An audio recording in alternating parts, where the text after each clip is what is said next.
So it's my great pleasure to have Elina Griniece, who's the principal researcher at the European Future Innovation Systems Centre, joining us today. I met her at the Canadian Foundation for Innovation meeting in Ottawa, which was dedicated to the Canadian research infrastructures, and she ran a session on the topic of socio-economic impact of research infrastructures, and it was a 2-hour session, and it was fabulous. So I'm really happy that she will be able to talk to us today. Her work focuses on this topic, and she's been developing methodological guidance materials and offering technical assistance to various types of research infrastructures. She managed the Horizon 2020 project, RI Paths, that was funded by the European Commission. And this project aimed to equip research infrastructure funders and managers with tools to assess these economic impacts and societal contributions to research infrastructures. So she also, I'm sure she will talk about the tools she developed. And I think this is really relevant to what we do here in the US on research infrastructure. So I'm really pleased to have you with us, Elina. And please start your presentation. Thanks a lot. Indeed, my pleasure to join this webinar this morning for you and this afternoon for me. Indeed, me and my team at the European Future Innovation Systems Centre, which is a Brussels-based policy research lab, we've been working on this topic for more than a decade. Long before it was of high interest to policymakers, and in the last, I would say, 7, 8 years, it became a very crucial topic in Europe. And now we also see increased interest also in other parts of the world. Our work focuses on the socio-economic impacts of research infrastructures, because we've noticed that the facilities are very well versed in tracing the scientific impact. This is something that is not posing any big problems, but when it comes to these broader impacts, this is where the guidance is especially needed. And this is also what my presentation is about. So I will start to share my screen. Let's see if that works. Do you see it? Yes, right now we see it in full mode. In full mode, yeah, that's good. Yes. Okay, that's all correct then. So yeah, so the title of my presentation is Scoping and Measuring the Socioeconomic Impact of Research Infrastructures. And what I want to talk this morning with you is a little bit an introduction to the world of impact, some theoretical underpinnings that are essential to talk about this theme in general, that we saw facilities actually haven't had exposure to, but which is the core for impact assessment world in general. Then as Eva already mentioned, I will talk about the results of a major European project that was dedicated specifically to this topic. It was titled RI Path. Then I will also share you some interesting things about the principles of an impact framework design, how we do it in Europe, at least specific facilities, how they have approached their impact work, and how they think about broader societal impact, and how it helps, how this thinking helps also other areas of the research infrastructure operation. If we have enough time, I will touch also things about impact measurement in terms of indicators and in terms of measurement techniques. This is something that I don't think we can, it needs another webinar to cover, but I think some key principles and key, I think, takeaways I will leave you with. And then I hope we can have the common discussion on key takeaways from your side, from my presentation, and what are your burning questions or puzzles around this topic. And I hope we can have that discussion. So let's dive into the theoretical part, not too deep, but just the key concepts that help us to think about impact. What is an impact? So international organizations define impact as an extent to which an intervention or activities that the research infrastructures are carrying out generate or are expected to generate positive or negative, intended or unintended higher level effects. European Commission says something along the lines that impact are all the changes that are expected to happen due to an intervention, policy intervention, and activity, and such impacts may occur over different timescales, affect different actors, and be relevant at different scales, whether that's at local, regional, national, transnational level.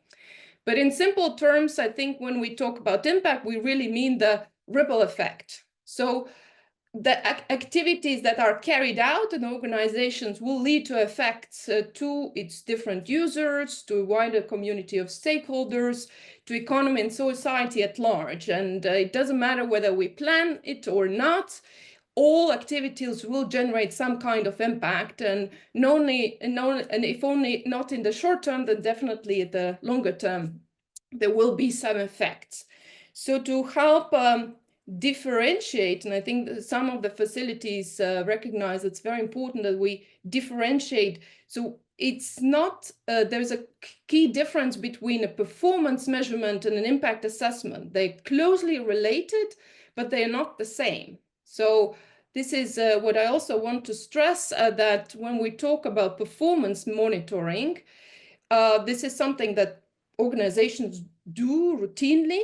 And when we talk about performance monitoring, we basically mean regularly collecting, analyzing data on our activities and results to assess the progress towards, towards achieving the set defined goals.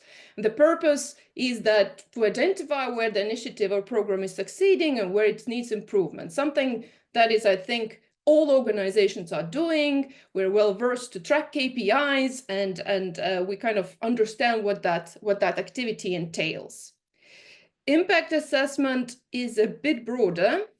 So what we aim is to measure the actual changes that occur as a result of an activity. So what the aim is to determine the extent that the changes of our activities have brought about in the lives of our stakeholders, or the research infrastructure users, beneficiaries of the programs.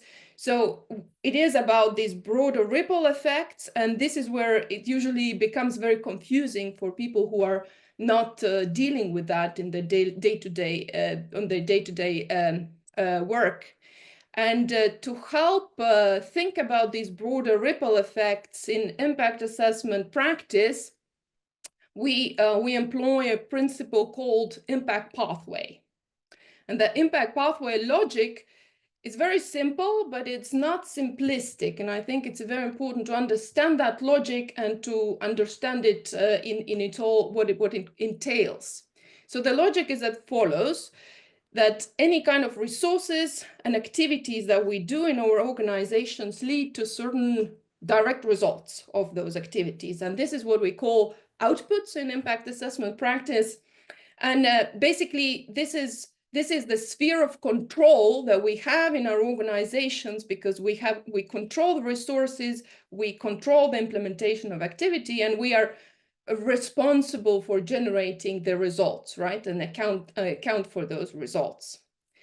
But what is actually interest in impact assessment is that these direct results are either taken up by beneficiaries, by stakeholders that use those results in their work. And this is what we call so-called our organization's sphere of influence, because we sort of at arm's length of our organizations to sort of influence the way the beneficiaries, the users use our direct results, but we don't control how they use them. So that's the key differentiation. So we try to influence the uptake of results of our organization's activities, but we don't control it. When it comes to impact, this is the very, very right side of the pathway. This is the key interest of policymakers, of the organizations, to understand what is the key impact, so basically the lasting effect on the economy and society. But the trick is that this area is actually outside both our control and influence. This is something that we can only aspire to contribute to, but this is exactly what the impact assessment is trying to capture. So it's complicated. It's simple in this schematic, but in the end, when you try to figure out the various steps in this pathway, in more practical terms, the more complicated it becomes. So to give you an example what a pathway means, I'll get an example of a training. Training is something that people can, many organizations can relate to. All kinds of facilities do carry out various types of trainings. So let's say we have funding to carry out training activities for researchers. I just gave an example, a training on patient engagement in translational medicine. So a specific type of training for researchers. And when it comes to direct results, we usually in our performance reports, we count the courses organized, the numbers of people trained. This is something that we aspire to achieve. So the short-term outcomes of this activity would be improved skills in specific areas. This is something we try to actually achieve as our objective. So just because we organize the courses doesn't mean that the skills were improved, right? Courses need to be good. Actually the skills need to be applied in terms of in making sure that people actually learn through those courses. The longer term outcomes would be new competencies applied, or also increased relationship capital because people met at those courses, they forge new relationships. So there's a lot of effects, additional effects materializing in the longer term.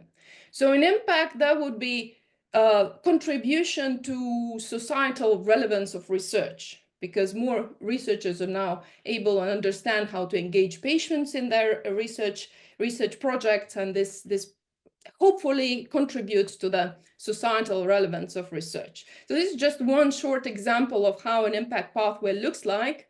As I said, it looks simple, but it's not simplistic. And while this kind of logic it feels simple enough in the linear format, the trick is that in reality, impact pathways are not linear. Impact pathways are intertwined. Many of the results can lead to more than one outcome, and one outcome can lead to more than one impact. Impact actually might, in some cases, feed back to more additional resources. So there is a lot going on in this impact pathways that are also intertwined and actually not easy to disentangle. So when we think about the impact pathway in general, I like the metaphor that was developed by the project we were running, that actually we should think about impact as a tree. So if you invert the tree to 90 degrees, you would have a pathway. And tree is a good metaphor because you actually realize that roots of the tree, these are the resources, activities. Nothing grows if you don't actually have resources and do activities in your organization to have certain direct results, so outputs. So that's the trunk of the tree.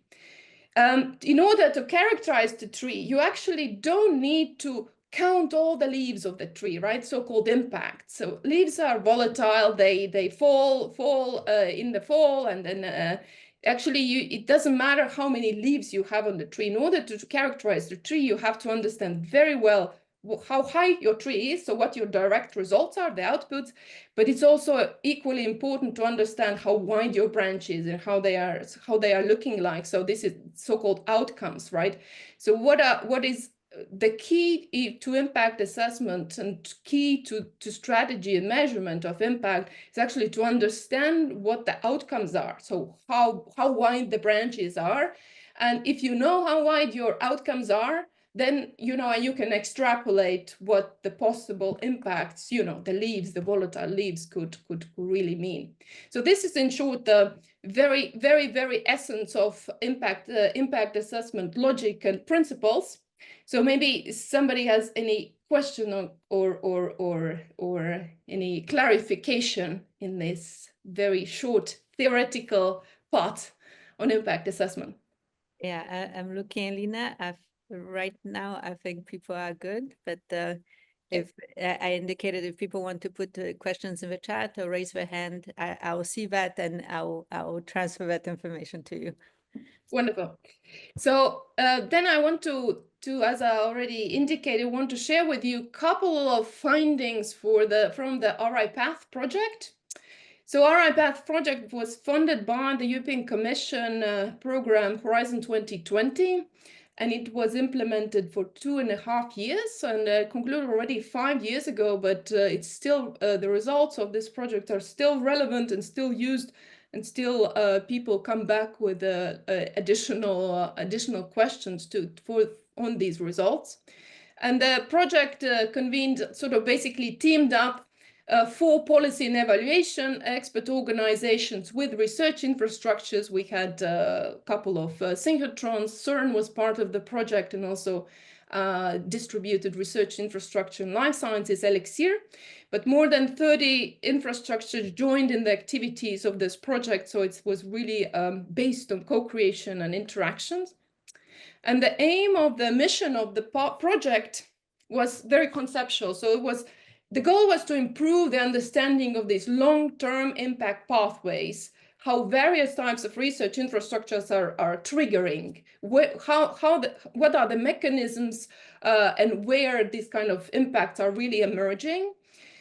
And also the key our aim was also to give policy makers, funders, and research infrastructure managers some very practical tools, start to assess their impact and start to think about their impact in a practical way.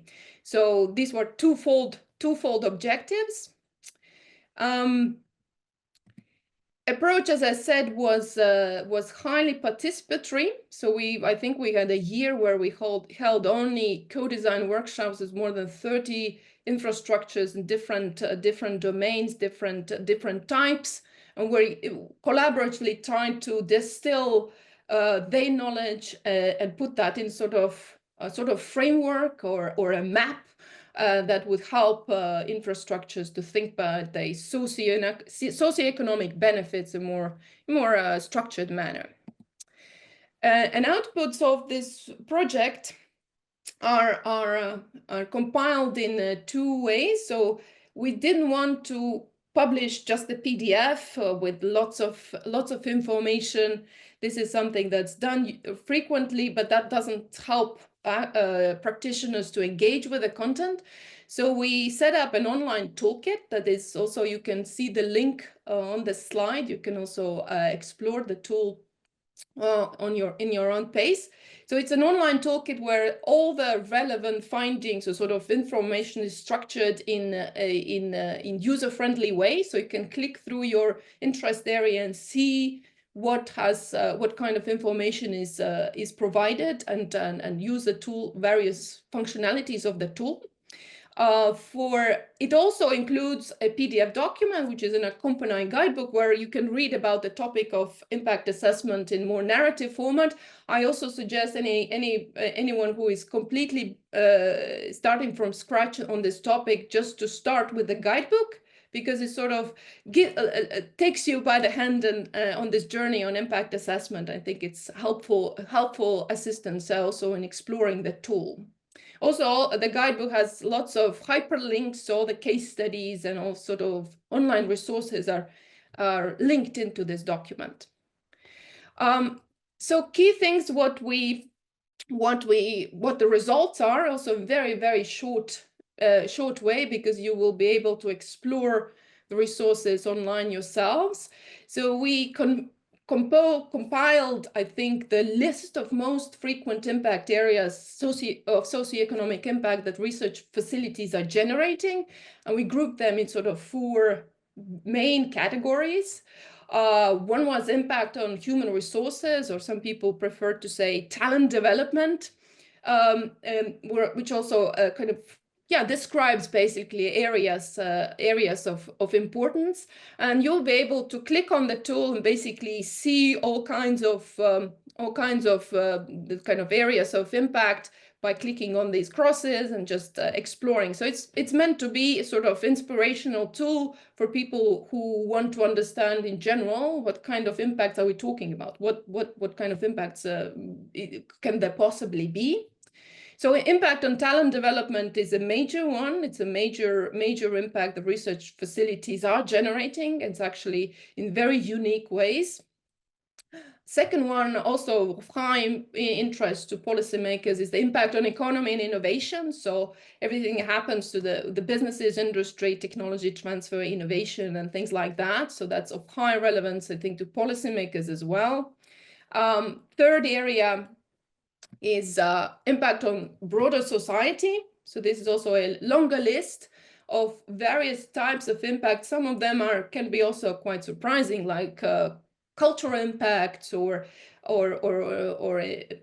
social inclusion. So some facilities can have those. That doesn't mean that all facilities find them relevant or actually would find in their impact as an area.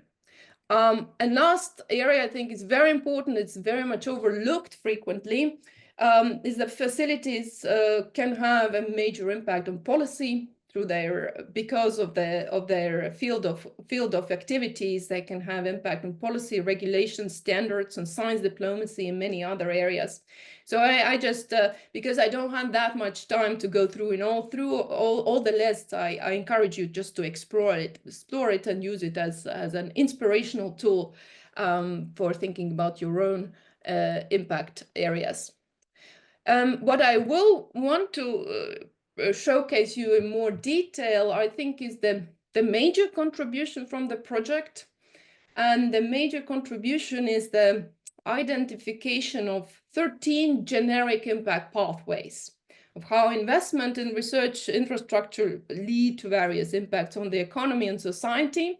And generic, because we've been talking and we'll be thinking together with all kinds of facilities, including single-sited, including distributed, data-oriented, mobile. So it comes as given that there cannot be very specific pathways elaborated, but at the generic level, they worked for many types of facilities in the same way. So I think that's a key note here.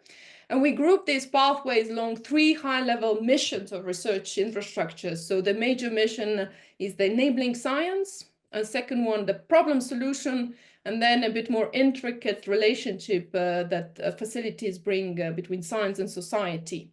So I think this is also well represented in the tool. You can click through all 13 pathways, read the description, see the schematic representation of the pathways, and each pathway will also have a list of related indicators. I just want you to showcase just very briefly this list of pathways so you have an idea what kind of pathways we have been talking about, what kind of pathways we have been capturing. So under the main mission of facilities, so-called enabling science mission, there are 6 pathways. One was on one publication citation recognition pathway, which basically follows a more traditional idea of knowledge push, where facilities help to generate a range of publications that get cited, and they create a body of knowledge that later finds recognition with the broader community of research and society, and that's how it slowly translates into specific economic and societal benefits as a body of knowledge. Also, a second pathway looks at our research infrastructure as an economic actor, because in terms of jobs, wages, and local spending and running costs, because facilities, especially large single-sided facilities, are an economic actors as well, per se. They procure goods and services, and they are also related to more standard operations. Third pathway looks at the technology and transfer and licensing. It also expands a little bit the traditional knowledge push idea by adding the element of a proactive approach to the research infrastructure, that tries to communicate, sell, or license results and findings that also translates later to specific economic benefits down the line. Fourth pathway, we looked at the learning and training through joint development of instruments and tools. That means that research facilities and external public or private entities frequently jointly develop tools, instruments, processes, and solutions. Sometimes facilities issue specialized procurements. It also includes a lot of loops of learning. I think this specific pathway is relevant for facilities that are in the design, construction, upgrading phases in their life cycle. Fifth pathway also relates to learning, that more towards the fact that facilities engage directly or indirectly with the users. Many provide training and transmit knowledge and know-how from the staff of the facilities towards the users. So there's a lot of impact in talent development through these kind of learning and training activities. And the last one also relates to training, but more towards the angle of higher education, cooperation higher education, because facilities also deliver training to young researchers, PhDs, postdocs, and students. And this is also sometimes linked more formalized university curricula. So that's also something we found happening. So this is just a very, very short glimpse of what kind of areas we talked about and what kind of pathways are covered here. Unfortunately, I cannot go in more detail, but this is shortly the overview. The problem-solving pathways were 3. So because facilities also engage in interactive problem solving for the private sector, meaning they actually uptake the demands articulated by users that come from the private sector and try to provide solutions to problems that respond to user needs. The same actually can happen addressing the demands and the needs of the societal and public sector actors. So whether that's whether governments, ministries, or agencies, that also is included in part of these interactions with users that generate very concrete impacts. And a special one, I think, very important pathway that usually data-oriented facilities are having is the provision of specifically curated and edited data, because many facilities do that. They actually often organize this data in specific databases, and these databases become valuable resource to further develop products, innovations, studies, policies. So it's not only that they provide this curated data, but and it becomes more visible for various types of actors that generate concrete effects. But also these users find it can use this data more productively. So there's also productivity effect from this activity, that a major mission that many data-oriented facilities are carrying out. And last types of pathways, bit more complicated, less visible or less understandable, so-called science and society interactions. So one of the things we found that especially distributed research infrastructures actually are contributing to changing the fundamentals of research practice as well, because in both cognitive and methodological sense, because they also contribute to the development of new standards, common operational frameworks, processes, toolkits, procedures. So this also has a methodological implication, which in a sense is also an interesting impact that is frequently overlooked. Also, 11th pathway, very important effects that happen are the shaping of scientific networks and communities. This is something also very, very visible in many areas, so-called creation of communities of practice that happens around the facilities and their collaborations. Also already touched, important thing is that and that there's also engagement between science, society, and policy. So facilities can be an important actor in providing information to policy actors in specific areas. So, so they engage in dialogue. They provide, they actually can be important sounding board and on a lobby organization as well if the issues of key for scientific evidence. And then a more generic one that, many facilities engage in wider communication and outreach activities. So there's also this broader effect on a social understanding of science, and generally also on the visibility of facilities in the political and economic context. So this is very, very shortly. As I said, more information is available on the tool. If some of those pathways made you feel like you would like to explore more, there's definitely more information, but this is just very shortly what we came up through our 2.5 years of interactions on this topic with European facilities. So this is shortly on the RI Path project. If there are any questions or concrete clarifications, I'm happy to address those. I did want, I will have some closing thoughts. As I said, measurement we didn't even touch, so there's a scope for another webinar. We'll invite you back for sure.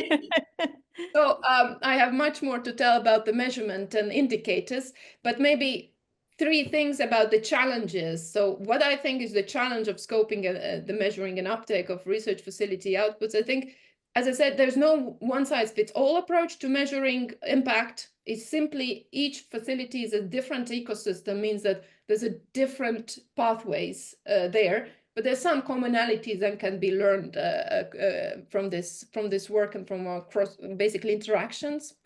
There is, I think, definitely always a friction between the availability of data, but also the relevance of the available data. Because I think all facilities are complaining that we don't have enough data, we don't have the data. Yes, but I think more than availability of data, of any data, I think it's also relevance of the available data we need to stress, because sometimes if we have a very limited amount but very relevant data that measures, the right outcomes that we want to see and outputs, connects the outputs to our outcomes, I think that's sometimes more stronger than the fact that we have plenty of I don't know, communication data and things that don't have any storyline behind them. They cannot be related in any kind of causal chain. So I think relevance of the available data is even more important. And third one, well, complex analysis requires appropriate skill sets. Facilities usually don't deal with these things. It's the, completely different universe. These skills exist outside. Sometimes, big facilities will procure, a consultancy to do a splash report. But I think sometimes just having, a freelance researcher or somebody from university who can do a very dedicated thing for very limited amount of effort makes the trick. You can bring skills on board. It doesn't have to be a full-scale person. No facility has, I think, 100% impact assessment officer. I might be wrong, but it's rarely that you will have, somebody who is tasked to do just the impact. It's almost, it's always a combination of things. And then opportunities. There are opportunities. I think if facility understands the stakeholders, sort of users, beneficiaries, the groups of stakeholders who interact with the results, and they map that well. This is the map to impact, because essentially what we want to see is what kind of groups are taking up our results. This is the key to impact. If they don't take up the results, we can have wonderful results and even excellent academic publications. If they're not read, there's no impact. And there's a key difference. You can have excellent science and no impact as well. And vice versa. You can kind of average science by scientific means, but there can be elements that are highly relevant for societal impact. So that's, I think, also needs to be recognized. When it comes to impact assessment and measurement, there will be always we will not have quantitative data for everything that we want to see. But more rigorous use of qualitative insights can mitigate the lack of solid data. I didn't have the chance to go into this, but it's always the combination of things. You can never answer any impact question just with quantitative data or just with qualitative data. You always will have to combine. And the more you combine, the stronger the impact statements can be. And as I also just indicated very briefly, I think there is an untapped potential for the use of external databases. As a community of researchers that deal with this, I think we just need to have an extra addition of guidance of how we see these external databases can be used by anybody in the facilities to extract data that doesn't need to be collected, that's already collected. I indicated, LinkedIn and Overton as very prime examples of this. But obviously, you have your daily jobs. You don't need to dive into this. But if the answers can be given to you and step-by-step guidance can be provided, that would be very useful for you to tinker with it later. So this very, very shortly it. This is what we have. Just yes, almost exactly to the hour. Yes, thank you so much, Elina. This was really great. I also see comments in the chat of people waiting for the part 2 of your webinar. So measurement and indicators. Yeah, measurement and indicators. So this was fantastic, and I'll definitely reach out to you for part 2. I have so many questions, but I think I'll reserve them for, and I see in the chat, yes, part 2, please. So, so we're really looking forward to more discussions on this. I think, the way that you have systematized this impact assessment is really great, and it really helps people think about the issues in a very kind of clear way. So I really appreciate that. And thank you so much. And we'll see you part 2 then. Always welcome. I would be happy to exchange more, because I'm very eager to know what kind of practices exist in the US and what kind of topics are you thinking about. Given that I interact with Canadian, Australian, South African, South Korean partners, I think I'm very curious what the US facilities are doing. Great, thank you. And we're curious to know what you know as well from the European perspective, and also from your network of collaborators. So thank you so much, Elina, and thank you everybody for attending. And I'll reach out to you. Thank you. Thank you. Bye.